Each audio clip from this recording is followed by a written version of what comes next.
Pulang ke Jakarta, ke Indonesia 2004. 2004 saya bekerja dengan saudara sepupu saya menjadi rekanan dari sebuah perusahaan asing, oil field service, sebuah perusahaan Prancis. Saya bekerja di situ mengelola perusahaan dengan sepupu saya ini.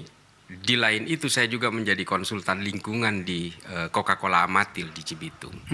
Itu saya lakukan. CCA. Ya, CCA.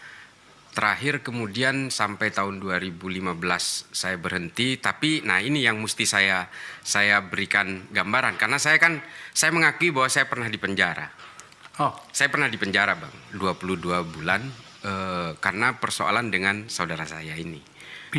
yang awalnya adalah teman bisnis. Teman bisnis. Oke. Di situ saya kemudian ya ada konflik di perusahaan itu yang kemudian saya dilaporkan ke polisi.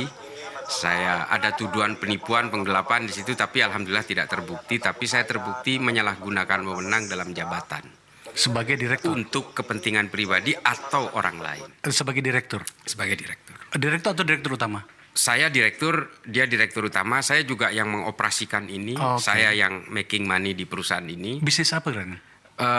Nggak jauh-jauh dari besi tua sih sebenarnya, sama seperti bisnisnya orang-orang Madura kan. Besi tua maksudnya? Besi tua tapi ini lebih profesional sih. Oke. Jadi kalau di perusahaan-perusahaan oil service itu ada mesin-mesin yang obsolete, yang uncertified dan sebagainya itu. Nah ini kan biasanya sebagai scrap. Nah ini yang saya kelola di sini, bekerja sama dengan perusahaan ini. Nah perlu saya sebutkan nggak perusahaannya? Oh nggak apa-apa. Perusahaannya namanya PT Schlumberger. Schlumberger. Schlumberger tulisannya. Iya. Schlumberger, perusahaan Nah minyak di besar. situ dari situ saya dipenjara. Nah saya memang dibully habis oleh penyerang biasa orang-orang yang menyerang saya karena merasa dia terusik mungkin. Dia mengatakan saya penipu, saya ini menggelapkan uang ya. Oke, tapi saya bilang open source tersedia kok di Mahkamah Agung apa sangkaan saya, tapi ini lebih kepada konflik keluarga sebenarnya. Dan perusahaan itu kemudian bubar. Dan bubar akhirnya. Karena kasus ini dan kemudian kontrak dengan Schlumberger akhirnya diputus. Karena memang saya frontiernya saya di operasional perusahaan ini. Seberapa besar perusahaan Anda waktu itu? Katakanlah dalam hal billingnya mungkin setahun berapa? Ya kalau hitungan saya sih selama kontrak dengan Schlumberger itu omsetnya ya kurang lebih sekitar 170 omset ya, sekitar 137 miliar. Bukan perusahaan kecil, lumayan ya? Ya lumayan ya, made money at the time. Tapi ya itu, ya memang terungkap akhirnya di pengadilan. Saya digaji 4 juta sebulan dengan omset sebesar itu. Tapi bukan itu persoalannya, memang ada beberapa hal yang tidak bisa saya ceritakan hingga akhirnya hakim memutuskan bahwa penipuan dan penggelapannya tidak terbukti. Saya hanya menyalahgunakan wewenang untuk mengeluarkan uang dari perusahaan untuk beberapa kebutuhan yang bisa dibilang saya tidak bisa bertanggung jawab. Iya, dengan gaji 4 juta tadi. Iya. Terima kasih telah memberikan pengakuan itu. Sejujurnya bagi saya pribadi itu patut dihargai bagaimana Anda di depan publik seperti ini memberikan pengakuan itu. Sekali lagi terima kasih. Oke, tibalah kemudian Anda tiba-tiba muncul dengan narasi yang demikian bertalu-talu. Sejak kapankah Anda berpikir memulai untuk berada pada garis depan menghadapi kaum radikalisme dan kawan-kawan itu? Ketika saya bekerja itu, saya kebetulan ke Afrika. Saya ke Afrika dan juga ke beberapa negara di Asia Selatan dan di beberapa negara di Timur Tengah. Saya punya ketertarikan tentang humanity dan juga tentang kedamaian ini. Dan juga soal radikalisme pastinya. Itu sejak di Amerika. Saya sudah punya ketika saya minum di salah satu kedai kopi di Amerika. Tiba-tiba ada beberapa orang yang nyerbu kedai kopi ini. Kedai kopi ini ternyata ada isu bahwa dari setiap cangkirnya itu disumbangkan ke gerakan Israel Raya waktu itu. Dan artinya itu serbuan fisik? Fisik. Oh, oke. Jadi sampai kacanya itu dipecahkan, lalu saya tanya ke orang-orang ini akhirnya sampai mereka kan ditahan. Sebagian dari followernya mereka yang nyerbu kedai kopi ini, kedai kopinya terkenal lah. karena dimiliki oleh orang Yahudi, dan isunya waktu itu di Amerika berhembus di Union Square itu bahwa ini kedai kopi ini menyumbangkan sekian sen dari setiap kopinya untuk gerakan Zionisme. Setelah saya tanya, ternyata orang-orang ini tidak mengerti. Menurut saya punya pandangan bahwa inilah radikalisme ketika itu. Karena ternyata mereka ini hanya termakan isu. Dia tidak bisa membedakan antara Jewish dengan Israel. Dia tidak bisa membedakan antara Israel dengan Zionism. Ya akhirnya saya ngobrol dengan orang ini, dan ternyata orang ini orang Libanon. Dan dia juga bukan orang Islam. Dia orang Kristen Maronit. Ya akhirnya ngobrol-ngobrol, dan ini akhirnya jadi teman ini. Nah, dari situ saya ternyata ini soal keilmuan, Bang. Knowledgement. Akhirnya ketika saya kembali ke Indonesia, saya bekerja di sini, punya kesempatan untuk keliling ke daerah-daerah itu, termasuk ke Afrika. Saya datang ke pantai timur Afrika, ke tengah, juga ke barat. Saya 3 kali ke Afrika. Saya mengamati ternyata memang pangkal masalah dari semua aksi radikal, ekstrim maupun teror ini ternyata soal-soal tentang ambisi-ambisi politik yang berjubah agama, membajak kesalehan dan sebagainya. Kemudian berusaha mendeviasi berbagai tafsir-tafsir agama. Dari situ kemudian saya masih punya obsesi terpendam. Di satu sisi saya harus bekerja sesuai dengan pekerjaan saya ini, tapi di satu sisi saya punya obsesi. Saya suatu saat harus melawan ini semua. Karena kalau Indonesia ini tidak bisa dibereskan dari hari ini, suatu saat Indonesia ini akan sama seperti Somalia, Mozambik, Somaliland, atau Nigeria yang pernah saya datangi, termasuk juga Swahili di Kenya. Saya sudah ke Bangui, saya tahu bagaimana friksi antara masyarakat di sana, anti Balaka dan Seleka dan sebagainya. Saya paham itu semua, termasuk ke Sudan. Saya sudah datangi gerakan-gerakan Hasan Turabi, saya pelajari betul sambil bekerja ini. Saya baca semua literaturnya, konflik-konflik di Rwanda dan sebagainya. Saya pelajari semua. Ternyata memang semuanya bertumpu pada politisasi agama. Nah, itu yang kemudian mendasari saya ketika di penjara, saya tidak berhenti baca buku, Bang. Itu hikmahnya bagi saya di penjara itu. Buku itu betul-betul saya klonin gitu, jadi teman tidur. Sampai mata saya rusaknya di penjara sebenarnya. Karena saya hatam Quran 6 kali di sana, dan hitungan saya sih kurang lebih sekitar 423 buku yang saya habiskan selama 22 bulan di penjara itu. Dari situ saya membaca konsep-konsep Daniel Kohler, Elena Gruening, Scott Atran dan sebagainya. Konsep-konsep filsafat juga saya gali lagi. Aquinas. Semua pemikiran-pemikiran Verfassung Patriotismus, termasuk pemikiran-pemikiran filsafat Islam, Katolik, Hindu, Buddha, semua saya pelajari di situ. Dalam konteks kita masuk pada bagian yang paling menarik dari Anda. Seberapa mengkhawatirkan seluruh yang kita sebut dengan radikalisme dan seterusnya itu dalam konteks kita? Kalau dalam perspektif kita hari ini gambaran sederhananya, analogi sederhananya begini, Bang. Ketika ini saya dari perspektif Densus 88, tempat saya bekerja sebagai tenaga ahli pencegahan. Ini belum ditanya saya udah jawab. Mungkin ini jawaban juga kepada pemirsa. Kan sering saya dibilang saya ini kerja dengan BNPT. Saya jawab duluan. Saya ini tenaga ahli pencegahan radikalisme, ekstremisme, terorisme di Mabes Polri, dalam hal ini Densus 88. Dulu ketika Densus itu baru dibentuk, berbagai target di banyak wilayah itu hanya beberapa satuan tugas wilayah, Satgaswil. Artinya beberapa provinsi saja. Misalnya Sulawesi Tengah ada Palu, Poso, Parigi Mutong dan sebagainya. Terus Lampung. Mungkin sebagian di Jawa Tengah, sebagian di Jawa Barat, sebagian Jawa Timur. Hanya wilayah-wilayah tertentu. Hari ini semua satuan tugas wilayah Densus 88 di 34 provinsi itu semua punya target-target pantauan. Artinya apa?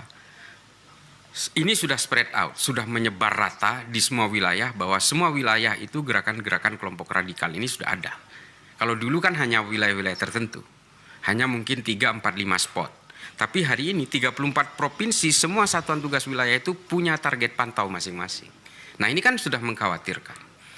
Yang kedua adalah mereka ini kan sleeping cell, sulit dideteksi, sulit sekali untuk bisa di-uncover, kecuali dengan kemampuan-kemampuan human intelligence dan juga mungkin IT intelligence. Nah, Ini memang sangat mengkhawatirkan di mata saya. Tadinya saya juga tidak berpikir bahwa ini masih belum sebatas mengkhawatirkan. Tapi ketika saya bekerja dengan Direktorat Pencegahan di Densus 88, saya jadi mengetahui semuanya bahwa ini sudah kronis. Sudah sangat betul-betul tahap mengkhawatirkan.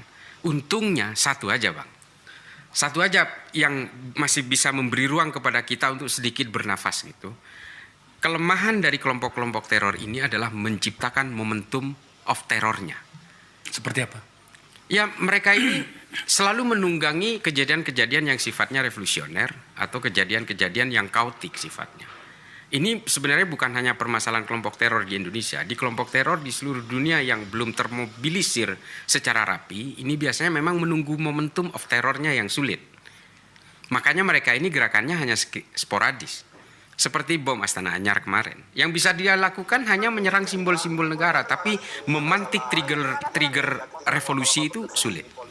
Kalau 98 itu, kelompok teror di Indonesia sudah serapi hari ini, mungkin mereka juga ikut serta bersama mereka, membajak berbagai kelompok-kelompok aksi itu, dan bisa jadi hari ini Indonesia sudah dikuasai oleh mereka. Anda menggunakan kata rapi. Ya. Bagaimana kita harus memahami kata rapi itu? Dalam banyak pikiran, apakah rapi itu bisa dimaknai bahwa mereka telah siap untuk bergerak dan tinggal menunggu momentum untuk itu? Atau barangkali apakah mereka telah masuk pada seluruh segmen masyarakat kita, mulai dari kelompok yang formal sampai yang non formal, seperti itu kan? Ya, rapi itu secara struktur, secara pendanaan, secara pendidikan, secara kaderisasi, rekrutmen, semuanya sudah rapi. Satu-satunya di Indonesia yang sangat rapi seperti itu adalah Jamaah Islamiyah.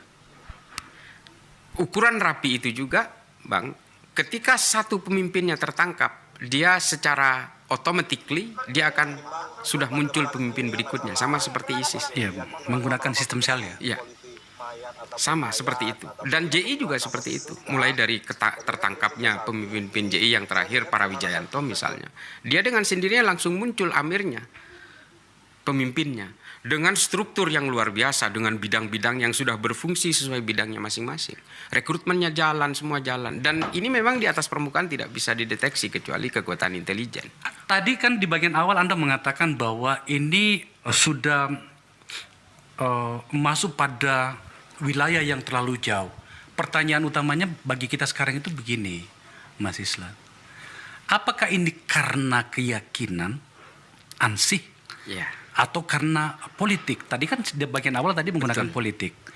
Kalau bagian politik, ada yang bisa dipahami di situ bahwa mereka mungkin kecewa. Kelompok Islam, kata mereka, Ya, saya gunakan kata mereka, versi mereka. itu tidak cukup mendapatkan peran-peran di dalam pengelolaan negara. Salah satu varian pendapat mengatakan begitu.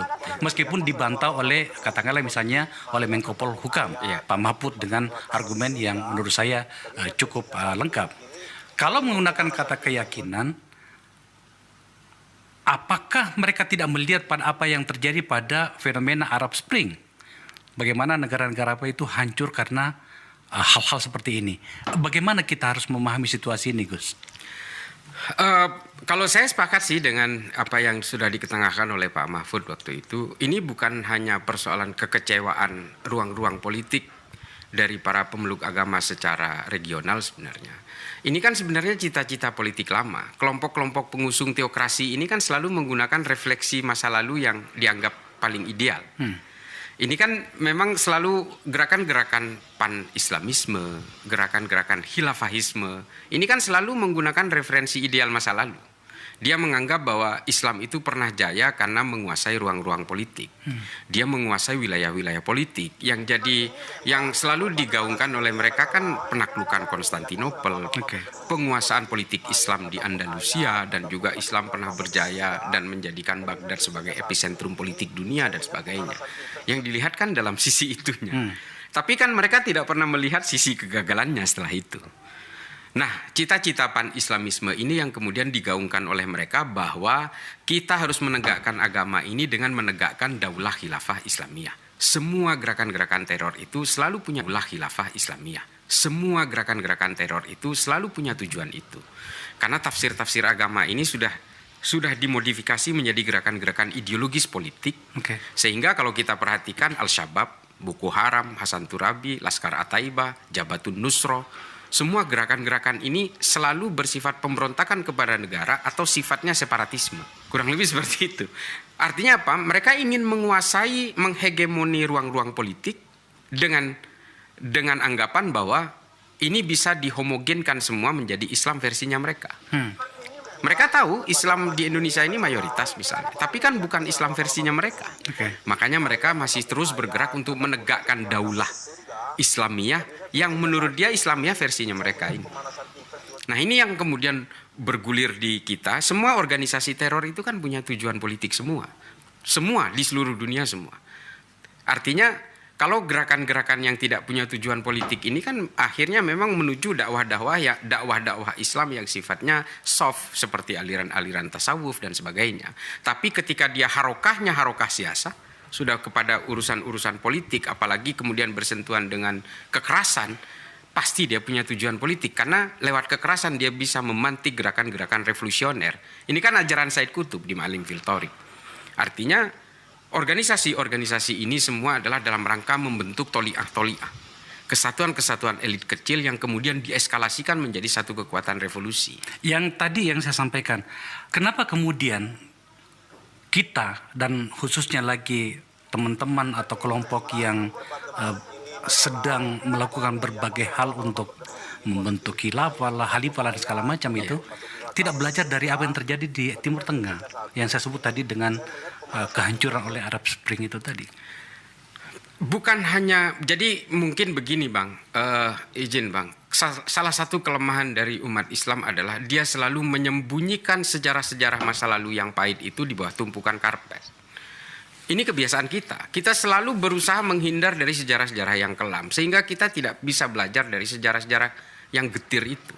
Bahwa Islam ini pernah menjadi porak-poranda gara-gara persoalan politisasi agama, termasuk juga kekuatan-kekuatan politik Islam pada akhirnya di Andalusia ambruk begitu saja, tidak menyisakan apapun. Yang disisakan kan akhirnya hanya masjid-masjid yang dikonversi menjadi gereja, istana-istana Islam, politik Islam, simbol kemegahan politik Islam menjadi museum dan sebagainya. Hanya itu yang ditinggalkan. Keimanan tidak ada yang ditinggalkan sedikit pun. Nah, ini kan seharusnya bisa belajar kita dari situ. Nah, kebiasaan-kebiasaan kita untuk mengubur sejarah-sejarah yang tidak baik ini kemudian memang tidak menjadi pelajaran bagi kita hari ini. Padahal kalau kita ingin menentukan nasib kita hari ini kan kita harusnya melihat masa lalu. Lalu kemudian kita bisa merancang apa yang akan kita lakukan di masa depan. Salah satu kesalahan dari kelompok-kelompok Islam seperti saya, seperti mungkin sebagian besar dari kita, mereka masih punya mimpi bahwa negara ini harus menjadi negara Islam supaya orang Indonesia ini bisa diislamkan semua. Padahal ini adalah konsep yang salah, sangat salah, totally, definitely. Karena memang kita tidak pernah punya sejarah yang gemilang dalam urusan politik Islam. Tidak pernah sejarah yang gemilang. Tidak pernah. Bahkan khilafah sendiri setelah tumbang di Turki pada tahun 1924, dia bahkan khilafah tidak bisa menyelamatkan dirinya sendiri. Hari ini tidak ada satupun negara yang menggunakan sistem politik ini. Saya beberapa waktu yang lalu sempat berdiskusi dengan teman-teman yang menyebut diri aktivis, seperti itulah kira-kira. Saya kan masuk pada seluruh kelompok ya. Maka kemudian mereka mengajukan gugatan dan harapan bahwa kegemilangan Islam itu akan hadir kembali dan andilalah yang dijadikan acuan utama itu adalah plak bentuk pada abad ke-7 itu. Maka kemudian saya mengajukan sebuah pertanyaan yang tampaknya juga jawabannya bias, bahwa sebenarnya kita hari ini, Islam hari ini, menerjemahkan masa depan itu seperti apa sebenarnya? Anda punya catatan tentang itu? Ya, betul. Saya sepakat bahwa begini, Islam itu punya masa depan. Tapi satu kuncinya, Islam harus tetap menjadi agama yang bisa merahmati seluruh apapun di alam semesta ini. Kan memang Nabi selalu mengulang-ulang soal itu, bahwa Islam ini adalah agama yang harus bisa menjadi rahmat bagi seluruh alam semesta ilal yaumil qiyamah, sampai hari kiamat. Artinya jangan paksa Islam untuk mundur ke abad pertengahan atau mundur ke abad ke-7 Masehi kalau kita mau berbicara masa depan. Orang-orang hari ini yang menghadapi anomali dan ambigu adalah orang-orang yang memaksa supaya Islam ini menggunakan rujukan-rujukan abad awal atau abad-abad pertengahan. Sementara kita hari ini berada di zaman yang jauh berbeda dengan mereka, dengan peradaban manusia yang jauh bergerak cepat.